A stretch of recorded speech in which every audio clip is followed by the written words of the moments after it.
আপনি একটা ভালো জীবন অতিবাহিত করেছেন, এখন মৃত্যুশয্যায়। আজ হোক বা কাল হোক আমরা একদিন এই মৃত্যুশয্যায় শায়িত হব। আপনি শুয়ে আছেন আর আপনার চারপাশে পরিবারের সদস্যরা কান্নাকাটি করছে। আপনি কথা বলতে পারছেন না, কারণ বালাগাতিত তারাকি, রূহ ইতিমধ্যে গলায় পৌঁছে গেছে।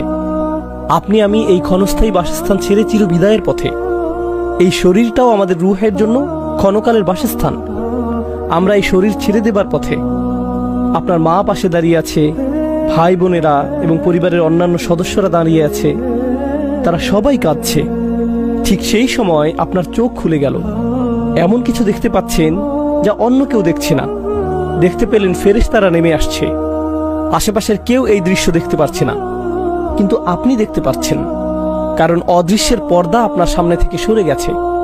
আর যখন মানুষ ফেরেশতাদের দেখতে পায়, তখন তারা শুধু দুই দলের ফেরেশতাদের মাঝে যে কোনো এক দলের দেখা পায়। এক ধরনের ফেরেশতারা হলো এমন ফেরেশতা যাদেরকে দেখে এমন ভয় পাবেন যে ভয় জীবনে আপনি কখনো পাননি। আর অন্য দল হলো যাদের দেখে এত আনন্দিত হবেন যে জীবনে কখনো এতটা আনন্দিত হননি। এই আয়াতে যে ফেরেশতাদের কথা বলা হয়েছে তারা হলেন দ্বিতীয় দলের ফেরেশতা। তারা আপনার জন্য আনন্দ বার্তা নিয়ে আসবে এবং বলবে, আল্লাহ তাখাফু ওয়ালা তাহজানু, ভয় পেও না, দুঃখ করো না। আলেমরা এই বক্তব্যের ব্যাখ্যা নিয়েও অনেক আলোচনা করেছেন।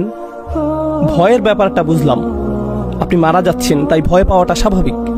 এখানে লা তাহজানু, দুঃখ পেও না কেন বলা হলো? দুঃখ এবং মনোবেদনা আসে পূর্বে ঘটে যাওয়া কোনো ঘটনা থেকে, যেটা ইতিমধ্যে ঘটে গেছে। তাহলে এখানে কেন লা তাহজানু উল্লেখ করা হলো?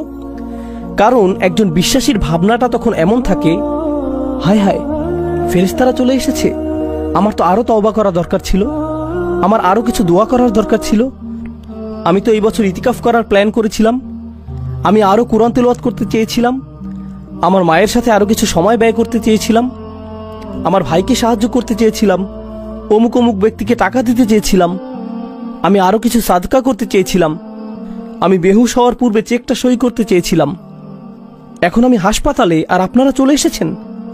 আপনারা আমাকে নিয়ে যাওয়ার পূর্বে একটু চেকটা লেখার সুযোগ দিবেন। তখন ফেরেশতারা বলবেন, চিন্তা করো না, তোমার কোনো সমস্যা নেই, তুমি যথেষ্ট ক্রেডিট অর্জন করেছো এবং সফলতার সাথে উত্তীর্ণ হয়েছো। লা তাহজানু ওয়া আবশিরু বিল জান্নাহ, দুঃখ করো না এবং জান্নাতের সুসংবাদ গ্রহণ করো। আল্লাতী কুনতুম তুআদুন, যার প্রতিশ্রুতি তোমাকে সব সময় দেওয়া হতো। চিন্তা করে দেখুন, মানুষটি মৃত্যুশয্যায়, তার আশেপাশে সবাই কাঁদছে, তার সে সময় এক ফোঁটা চোখের পানি ফেলার শক্তি পর্যন্ত থাকে না, কিন্তু ভেতরে ভেতরে তিনি এমন চরম আনন্দিত যে জীবনে কখনো এমন আনন্দিত হননি। কারণ তিনি মাত্রই জান্নাতের গ্যারান্টি পেলেন। আল্লাহ আজ্জা ওয়া জাল্লার চাইতে কে আমার আপনার বেশি যত্ন নেয়? কেউ না। কে সব সময় আমাদের সাথেই ছিলেন?